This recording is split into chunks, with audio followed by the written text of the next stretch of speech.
Nesse episódio, eu vou te apresentar duas operações que eu realizei para concluir minha metodologia, trazendo tudo o passo a passo da análise. Marcações, ponto de entrada, gatilho de entrada, para que você possa compreender toda a estrutura e colocar em prática da mesma maneira. Então já apoia com o like para fortalecer e bora lá sem mais enrolações. A primeira operação foi baseada nessa estrutura em que o mercado está atuando uma tendência principal de alta. Configura aqui um canalzinho de alta e sofre o rompimento na região de resistência com uma onda de impulso muito intensificada acontecendo a progressão daquele canal. Após isso, o mercado apresenta o primeiro topo, um fundo, um topo nivelado aos anteriores, sinalizando que o mercado pode estar fragilizado na força compradora e ele tende a buscar regiões de interesse antes de continuar subindo.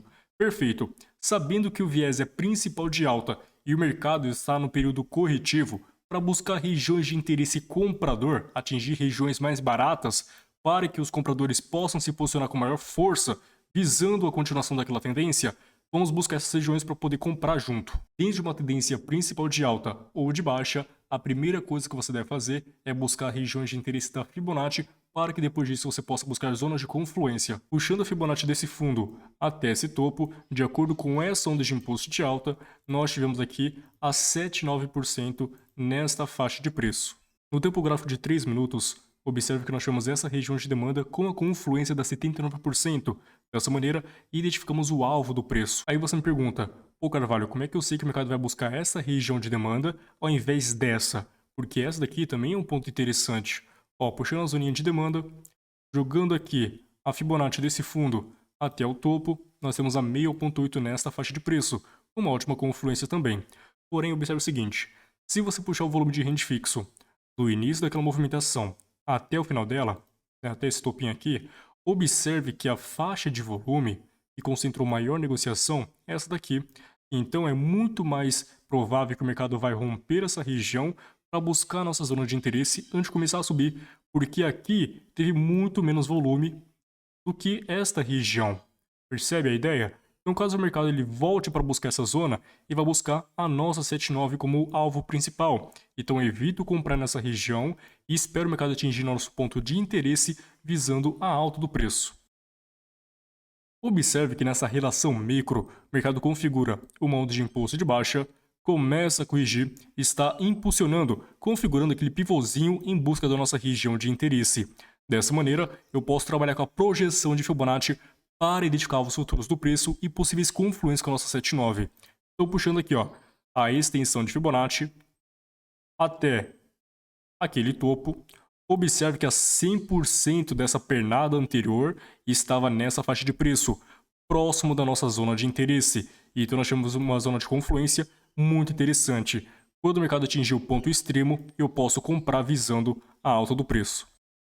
Percebo que agora o mercado atingiu a nossa região de interesse, eu não vou comprar na 100% porque não é o nosso alvo principal. Ela serviu como confluência, né? Então quando o mercado atingiu aqui, esperei o fechamento da próxima vela, né? Aquela rejeiçãozinha braba, rejeitou, comprei para 3 minutos corridos, e foi um take muito interessante. Então essa primeira operação está finalizando, entrei com R$500, deu lucro aí de 415. Entrou para 3 minutos corridos, porém era para 2, beleza? Ia dar take de qualquer forma, mais uma linda operação visando essa estrutura, após a rejeição na 7,9. A segunda operação foi baseada em uma relação de macro e micro, de M15 para M1. Observe que no tempo gráfico de M15, o mercado realiza uma onda de impulso de baixa e começa a corrigir em busca de uma região de interesse, que no caso era essa daqui. Perceba que no tempo gráfico de M15 o mercado reage pela primeira vez e começa a corrigir. Após isso, uma onda de impulsão renova a última máxima e depois mercado agressiva na baixa, rompendo esse último fundo, sinalizando uma reversão de tendência. Agora eu quero que você dê foco nessa movimentação aqui. Quando o mercado atinge uma região de interesse. O mercado veio, atingiu aquela região, deixou esse topo, fez uma pernada corretiva, impulsiona renovando a máxima anterior. Você percebe que o mercado não conseguiu dar continuidade a favor da alta. O mercado agressivou na baixa e rompeu aquele último fundo. Sabemos que quando isso daqui acontece, é uma captura de liquidez desse topo anterior. Ou seja, esta região sofreu uma manipulação. Ela ficará muito interessante para você trabalhar vendido depois. Então, quando o mercado renovou esta máxima e não conseguiu dar continuidade a favor da tendência de alta, ou seja, os vendedores defenderam aquela região, agressivando na baixa, rompendo esse último fundo, esta região passa a ser uma zona de interesse para realizar operações visando a manipulação daquela zona. Então, ó, vamos sinalizar aquela região. Depois dessa captura de liquidez, o mercado não atingiu aquela zona ainda, então está muito interessante para você poder vender no futuro próximo. Depois disso, o mercado veio fazendo esse movimento de baixa, vai atingir aquela região e acaba atingindo aqui no topográfico de M15. Agora chegou minha hora. Eu passo lá para o topográfico de M1 e vou fazer o refino para definir melhor os pontos de entrada. Já no topográfico de M1, observe que o mercado realiza uma movimentação de alta em busca da nossa região de interesse, aquela zona que sofreu a manipulação em M15 e reage de forma quase instantânea assim que atingiu aquela região. Olha que interessante. Então no topográfico de M1, o mercado atinge a zona de interesse, apresenta um primeiro candle com corpo bem estreito, pavio na máxima e pavio na mínima, um segundo candle múltiplas vezes maior que o primeiro, e um terceiro candle imensamente maior que o primeiro e múltiplas vezes maior que o segundo.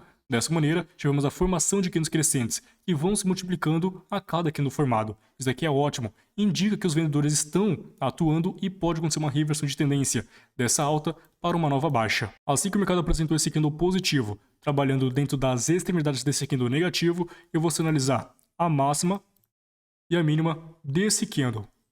Porque pode acontecer dos próximos candles trabalharem dentro dessa extremidade para fechar aquele desequilíbrio criado para configurar uma nova baixa depois. O desequilíbrio, de forma mais básica, é quando o mercado deixa uma lacuna entre a mínima e a máxima desse candle. Observe que essa mínima não encontrou com a máxima anterior. Tivemos aqui um espaço, uma lacuna. Isso daqui é o desequilíbrio do preço. O mercado tende a subir, fechar aquele desequilíbrio para que o mercado possa dar continuidade à movimentação atual. Então, assim que o mercado atingiu aquela região de interesse M15, apresentou uma forte movimentação de baixa, causando desequilíbrio no preço. Ou seja, essa mínima não teve conexão com essa máxima, tendo aqui uma lacuna, um espaço entre esses dois pontos extremos, sinalizando que o mercado pode fechar aquele desequilíbrio antes de começar uma nova movimentação. Quando o mercado estiver atuando com candles bem menores, trabalhando para fechar aquele desequilíbrio, eu posso vender visando a baixa do preço. Quando o mercado atingiu a mínima desse candle anterior, fechando aquele desequilíbrio, eu executei a operação de venda visando a baixa do preço. A segunda operação está finalizando, até entrei por tempo errado nessa operação, mas enfim, tivemos um take bem tranquilo, visando o fechamento desse desequilíbrio de mercado. Então uma breve revisão para facilitar para quem é iniciante. Em M15, o mercado veio, aconteceu uma manipulação nesse topo anterior e começou a corrigir em busca daquela zona, né? Então aqui em M15 nós vemos essa região que sofreu manipulação e o mercado estava buscando para realizar o reteste naquela zona. Assim que M15 atingiu a zona, eu passo lá para o topográfico de M1 para fazer um refino. E aqui em M1 o mercado atingiu a região, sofreu uma forte movimentação de baixa, quase de imediata, apresentando esse desequilíbrio. Vou sinalizar a máxima e a mínima desse candle grande negativo. Observe que os próximos candles foram bem menores, trabalhando entre as extremidades desse candle negativo, sinalizando que há pressão vendedora. O mercado está acumulando para dar início a uma nova movimentação de baixa. Quando o mercado fechou aquele imbalance, executa a operação de venda visando essa movimentação de baixa. E o que aconteceu depois? O mercado veio e estourou para queda. Olha que interessante. Então essas foram as duas operações que eu realizei, trazendo para vocês todo o contexto para que você possa compreender e colocar em prática também. Espero que você tenha compreendido e gostado desse episódio. Se você gostou, apoie com o like para fortalecer e também se inscreva no canal caso você não seja um inscrito. Te espero no próximo episódio. É nóis!